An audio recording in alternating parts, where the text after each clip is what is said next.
It's time, everybody! It's finally time! One of the most ridiculous series of the decade. It's time for 2013's Sharknado. Spoiler alert, while I might be giving you my opinion on the film, that's no substitute for watching it for yourself. Links to the film are in the description.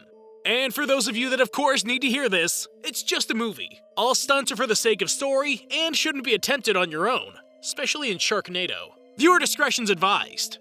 This movie doesn't waste any time because it immediately starts with sharks swimming away from a water cyclone. They can't swim fast enough though, and they get sucked up into it.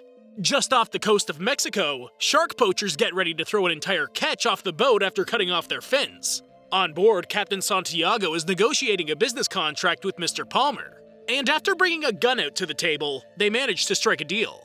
Back on the deck, the crew notices a strange, unexpected storm is brewing, and they call for Captain Santiago to come back up top. Before he can get there, the ship is rocked, and we see that the storms come up on them within seconds. Suddenly, it starts raining sharks, and the sharks take out the crew one by one.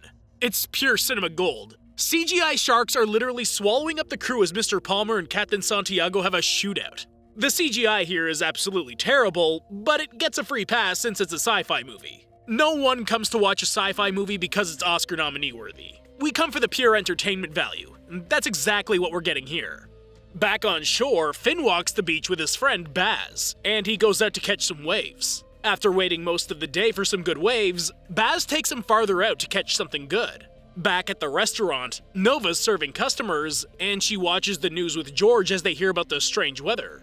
He gets a little frisky with her, but it's all in good fun considering they're such good friends. Back on the beach, Finn catches a wave with another surfer, Deanna, but he spots a shark in the distance. He tries to warn her, but she's got nowhere to go. She tries to swim, but now we see that there's a whole fleet of sharks swimming right for the shore. Deanna kicks and screams as she tries to stay above water, but soon blood fills the water, and Finn calls out to the bystanders on the beach. The way the beach reacts is absolutely priceless. People in ankle-high water start to fly backwards like a shark bit them, and the crappy lifeguard doesn't announce sharks until 2 or 3 people die. I mean, there's bodies washing up on the beach and everything. This is just sharks too. It's not even a Sharknado yet. What are they gonna do with that?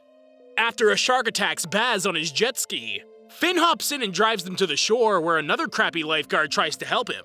Deanna rushes to the beach when she sees what's going on, and she helps control the bleeding since the lifeguard doesn't even have a tourniquet. The 3 of them go back to the bar where Baz drinks and talks to George about what just happened. So George here's my spirit animal. He was literally just attacked by a shark, almost bled out on the beach, and now he's drinking it up and laughing about it.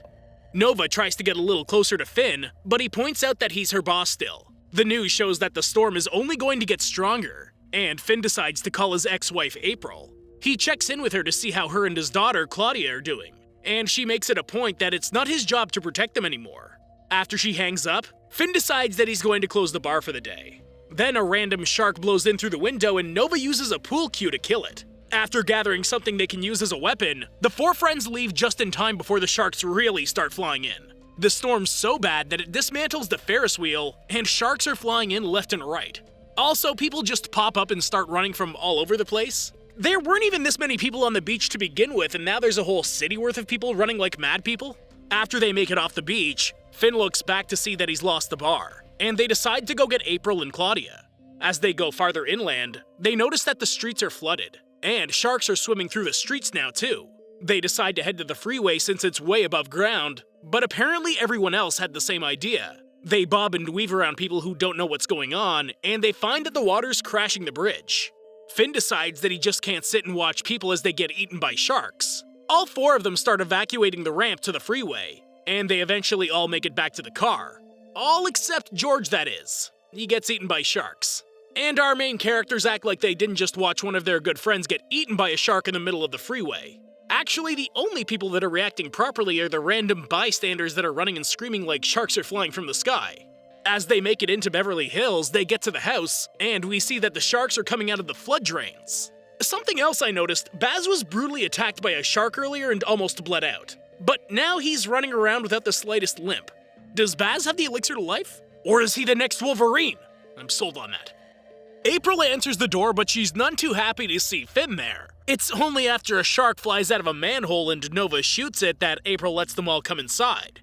Once inside, Finn tries to convince April and Claudia to go, But April's boyfriend Colin comes out and makes a point to Finn that this isn't his family anymore. When he goes to the window to see what they're talking about, a shark busts through the window and it eventually eats him. Ugh, no. What are we gonna do? I'm more impressed with Baz. He's over here poking a shark with the handle of a bat to get it to let Colin go. That obviously doesn't work, but at least he can say that he tried something. Now that Colin's gone, the others fight to get up the stairs, and Nova uses the last of her ammo on one of the sharks that's trying to eat Finn. Once they're on the stairs, April tells Finn that Matt's at flight school, and they have to get him before leaving. Oh, who's Matt, you ask? Well, that's Finn's son that Nova seems just as surprised to find out about. This girl has wanted to date Finn for so long, and now she just found out that he has an ex-wife, a daughter, a son, and it's raining sharks. That's a lot for under an hour. They all make it to the car and they drive off just before the house collapses from the water damage. The weather tries to tell people that a hurricane's still rampaging the city, but she really has no idea. As they drive along, Finn stops because he sees a bus stuck in the flood, and he's worried that there might be kids in it. April tries to point out that this is his typical problem, but that's not enough to stop him from trying to conduct a rescue. Finn rappels all the way down to the bus, and he finds out that it's completely full with students and their teacher. The teacher says that emergency services said they're on their way, but when asked if he would rather wait for them, he agrees to accept Finn's help.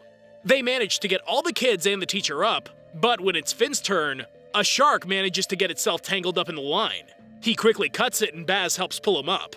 Just then, the storm seems to clear up. Baz actually thinks that things are actually done. Doesn't he know what kind of movie he's in?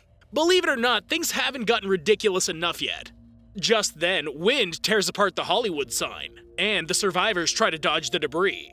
Just when they think they're safe, the teacher gets crushed by one of the letters. They move on and try to figure out the car situation, but when Baz decides that they should steal another car, Finn notices water spouts in the distance. After stealing another car, they make their way through what's left of town, but soon they hear a thud on the roof. It's a shark, and it literally bites a hole into the roof. Finn takes a bat to it, but it takes a round from Nova and her shotgun to get the shark off. I thought she was out of ammo. Also, after this, they smell a gas leak and they get out of the car in time before it blows up. Since when does biting the roof cause a gas leak under the car? Also, what ignited the gas? I'm not seriously questioning things, just more along the lines of pointing out the ridiculous rules that the movie doesn't mind breaking. When they eventually get to a gas station, they stock up on some essentials, and the news report comes through saying that things are only going to get worse. The gas attendant thinks that this is all because of the government, but Finn is more worried about finding a way out of town. When Baz finds a warehouse across the street that rents movie vehicles, they know exactly where they're going to get their next car. They steal a Hummer, and they end up running away from the police that try to pull them over for ignoring orders. The high-speed chase keeps going through town until Finn discovers a nitrous button. Because why not at this point? This is yet another movie that doesn't quite understand how NOS works, but that's cool. Once they lose the police, they notice that a huge tornado has finally made landfall, and it's filled with sharks. They make it to the airplane hangar that Matt's attending flight school, and they try to look around for him. They can't find him, but when a noise is heard behind a metal panel, Nova investigates and finds Matt and his colleagues hiding in a tiny space. Once Finn realizes that there's no better harbor, they get ready to defend themselves in case of sharks. The instructor steps out to question them, but she ends up getting sucked out of the ceiling when the tornado makes it to them. Everyone goes back into the tiny space to wait the tornado out, and within a few seconds, it's gone. When they get out to look around, they know that they're not safe yet, and Matt tells them that one of the nearby helicopters is still flight-worthy. Finn has another plan in mind, though. He wants to stand and fight. Apparently, Matt's definitely his son because he's all gung-ho for this plan, too. On top of that, Nova uses her shotgun, again, to shoot the lock off a nearby surplus warehouse. How many rounds does she say after having she's empty? Where's she hiding all these? Once inside, April and Finn grab some chainsaws to chop up some sharks, and Matt finds propane tanks that he plans to use as bombs. Matt actually wants to hop in a helicopter and drop bombs into the sharknado. I mean, I just called it a sharknado, so I guess anything's possible. Baz creates a huge bomb that they use to equalize the tornado, and Nova and Matt bond over scars they have. Matt pries so much that Nova finally opens up about it. When she was 7, she went on a fishing charter with her grandfather, and the boat went down. He stuck her in a raft, then sharks swarmed them and ate her grandfather, and she wandered the sea for 2 days. After the Coast Guard found her, a shark bit her, and that's where the scar came from. Yeah, I think that definitely warrants a little hatred towards sharks. You could almost say that things are full circle for Nova. Finally, they all finish their preparations, and they take the bombs and supplies out to the helicopter and Hummer. Baz grabs the bomb he made as a contingency plan, and he says his goodbyes to Finn. Nova and Matt hop in the helicopter, and they take off with their bombs. As they get closer to the tornado, they get overwhelmed by the sharks that are caught inside the tornado. But they manage to get the bombs to the first tornado. After tossing it inside, they manage to neutralize the tornado. As the sharks that were caught inside the tornado fall to the ground, Finn and April do their best to stop the sharks that are falling. Baz, on the other hand, gets bit again, and the shark takes him up into the twister with it. Apparently this is another one of those movies that's best not to get attached to characters in.